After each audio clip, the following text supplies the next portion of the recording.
오늘 우리에게 주신 하나님의 말씀은 역대하 13장 1절부터 22절까지 말씀 제가 봉독해 드리도록 하겠습니다. 여로보암 왕 18째 해에 아비야가 유다의 왕이 되고 예루살렘에서 3년 동안 다스리니라. 그의 어머니의 이름은 미가야요 기브아 사람 우리엘의 딸이더라. 아비야가 여로보암과 더불어 싸울세. 아비야는 싸움에 용감한 군사 40만 명을 택하여 싸움을 준비하였고 여로보암은 큰 용사 80만 명을 택하여 그와 대진한지라. 아비야가 에브라임 산중 스마라임 산 위에 서서 이르되 여로보암과 이스라엘 무리들아 다 들으라. 이스라엘 하나님 여호와께서 소금 언약으로 이스라엘 나라를 영원히 다윗과 그의 자손에게 주신 것을 너희가 알 것 아니냐. 다윗의 아들 솔로몬의 신하 느밧의 아들 여로보암이 일어나 자기의 주를 배반하고 난봉꾼과 잣배가 모여 따름으로 스스로 강하게 되어 솔로몬의 아들 르호보암을 대적하였으나 그때의 르호보암이 어리고 마음이 연약하여 그들의 입을 능히 막지 못하였었느니라. 이제 너희가 또 다윗 자손의 손으로 다스리는 여호와의 나라를 대적하려 하는도다. 너희는 큰 무리요 큰 또 여로보암이 너희를 위하여 신으로 만든 금송아지들이 너희와 함께 있도다. 너희가 아론 자손인 여호와의 제사장들과 레위 사람들을 쫓아내고 이방 백성들의 풍속을 따라 제사장을 삼지 아니하였느냐.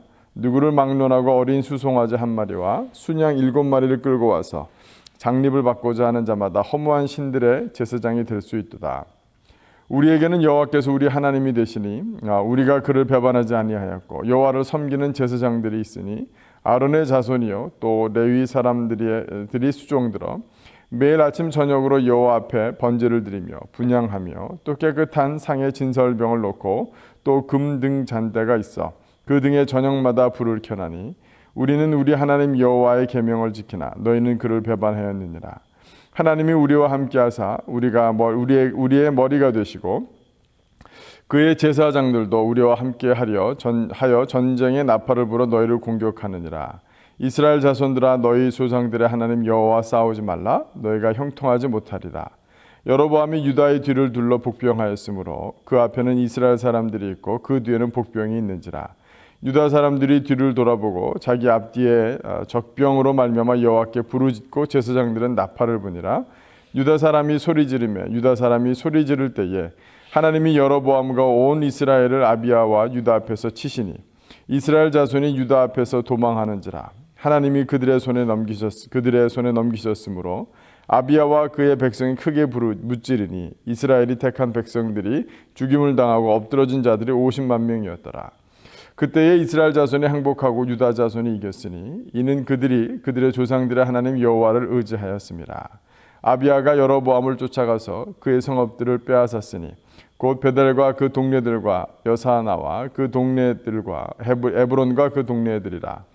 아비야 때 여로보암이 다시 강성하지 못하고 여호와의 치심을 입어 죽었고 아비야는 점점 강성하여 아내 14을 거느려 아들 22과 딸 16을 낳았더라. 아비야의 남은 사적과 그의 행위와 그의 말은 선지자 iddo의 주석책에 기록되니라. 아멘. 솔로몬의 손자죠. 르호보암의 아들 아비야가 북이스라엘 왕 여로보암, 북이스라엘을 열었던 첫 번째 왕 여로보암과 전쟁을 하게 되었습니다. 이 전쟁이 참 너무나도 믿기지 않을 정도로 기적적인 전쟁의 승리를 거두었습니다. 남유다의 왕 아비야는 군사가 40만 명이었고 그 다음에 북이스라엘 여로보암의 왕의 군사의 숫자는 80만 명이었습니다. 40만 명 대 80만 명, 정말 반절밖에 되지 않는 그 군사를 가지고 아비야는 여로보암과 대치하게 되었습니다. 그런데 이 참 아비야가 이런 상황에서 또 특별히 전쟁 상황을 좀 더 구체적으로 보면 나중에 결국은 이 숫자적으로 우세인 여로보암은 그 패를 두로 나누어서 이렇게 협공을 하려고 앞과 뒤에 배치시켰습니다. 또 그것을 발견하고 나서 이 남유다 백성들과 소리질러 부르짖어 하나님께 기도하기 시작했고 또 제사장들은 나팔을 불기 시작하였습니다. 이 전쟁이 시작되자 놀랍게도 하나님께서 그 이 아비야의 군대를 도우셔서 특별히 80만 명 중에 50만 명을 죽이는 놀라운 전공을 세우게 되었습니다. 이로 말미암아 하나님께서 하나님을 의지하는 자들, 아무리 숫자적인 열세에 놓여 있는 자들도 하나님께서 개입하시고 간섭하셨을 때에 큰 승리를 거둘 수 있다는 사실을 다시 한번 오늘 본문을 통해서 우리에게 보여주고 계십니다. 근데 이 본문 가운데서, 이 전쟁의 승리 가운데서 우리가 눈여겨볼 만한 것들이 있다면, 먼저는 하나님께서 이 아비야를 들어서 여로보암을 치시려는 분명한 목적이 있음이 분명합니다.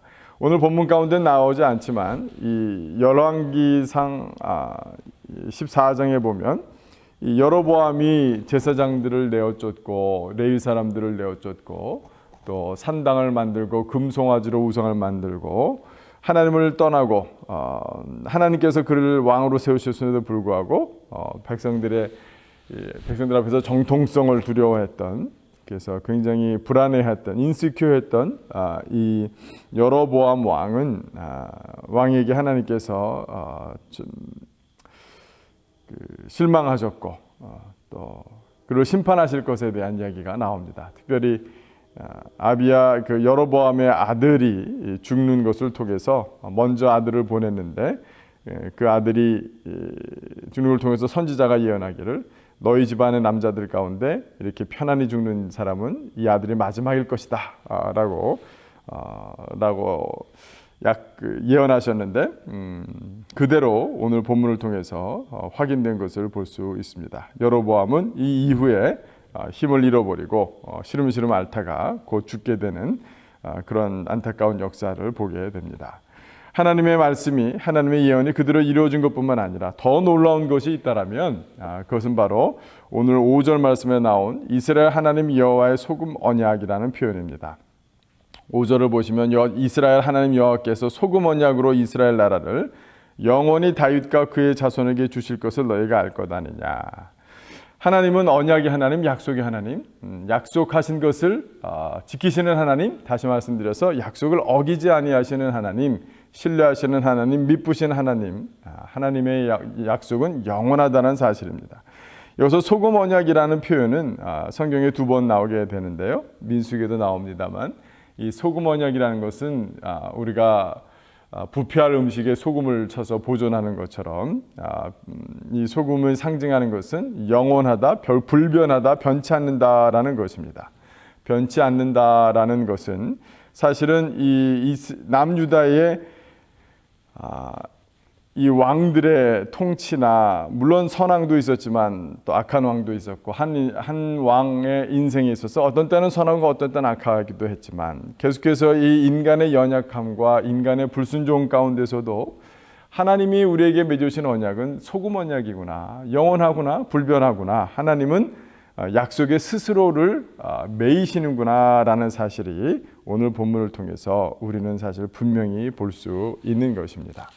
아비야가 비록 이 전쟁에서 하나님을 크게 의지하였습니다만 그래도 불구하고 그의 삶은 역사적인 여러 가지 경로를 보았을 때에 그 또한 완전히 하나님 앞에 선하다고 말할 수는 없는 사람이었습니다. 그러나 그는 한 가지는 알았죠.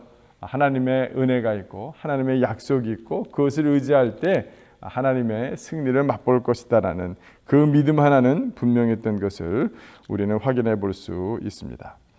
오늘 이 본문을 통해서 또한 우리가 다시 한번 참 놀라는 것은 어떻게 르호보암과 특별히 그의 어머니, 그러니까 아비야의 어머니 미가야, 다른 이제 참고 자료를 좀 보시면 이 미가야는 아세라 여신상을 섬겼던 그 어머니입니다. 이 르호보암과 이 아세라를 섬겼던 미가야의 아들이었던 이 아비야가 위기 가운데 하나님을 의지했던 것은 무엇일까? 우상을 섬기던 부모들 밑에서 나왔던 자녀가 어떻게 이렇게 하나님을 더 깊이 의지하게 되었을까? 그것은 이 남유다 가운데 계속해서 누구나 비록 우상이 넘쳤지만 그래도 불구하고 제사장들이 있었고 레위인들이 있었고 또한 하나님을 따르는 믿음의 사람들이 있었고 심지어는 북이스라엘 사람들 가운데서도 여호와의 성전을 그리워하고 하나님을 섬기겠다는 각오로 이주해온 그런 사람들도 있었고 결국 통치자도 썼고 사회도 여러 가지 어려움이 있을지라도 이 소위 남은 자들 하나님을 섬기는 자들 그들이 소리내어 외치고 가르치고 또 전통을 세웠던 그것을 아마 어쩌면 이 아비야는 들었을 것입니다. 알고 있었을 것입니다.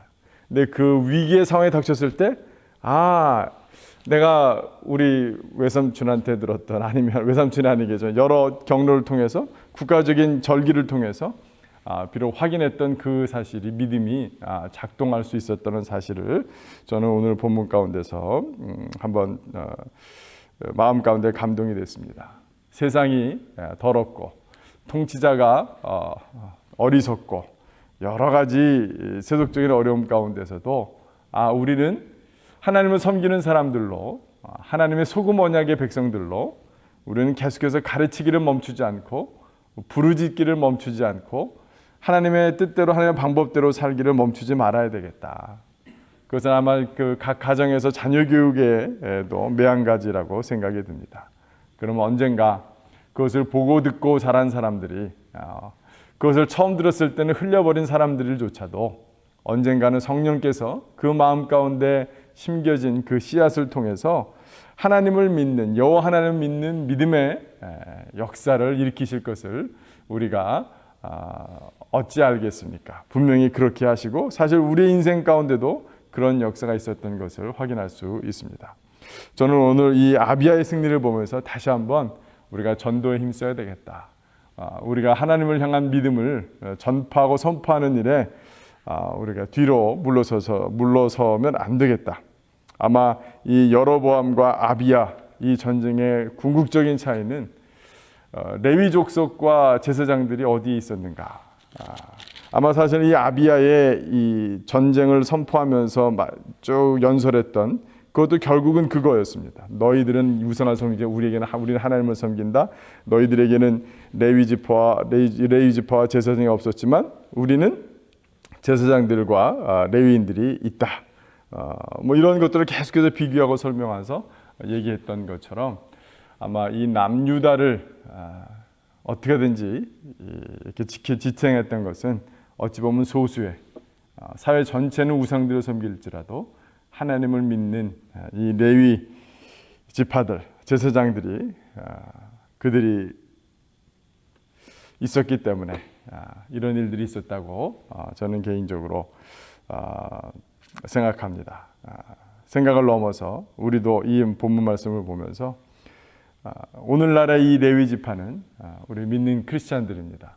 우리가 우리의 믿음을 주변 사람들에게 위축되지 아니하고 전파하고 가르치고 기뻐하고 즐거워할 때에 하나님께서 우리에게 놀라운 이런 승리의 역사, 영혼 구원의 역사, 그 영혼들이 자기 인생 가운데 하나님의 개입과 간섭하심을 힘입어 하나님의 살아계심을 경험하는 그 역사들이 우리 이 교회 사역을 통해서 우리 강단을 통해서 우리 성도들의 개인적인 삶을 통해서 흘러넘치게 되기를 주님의 이름으로 축원합니다.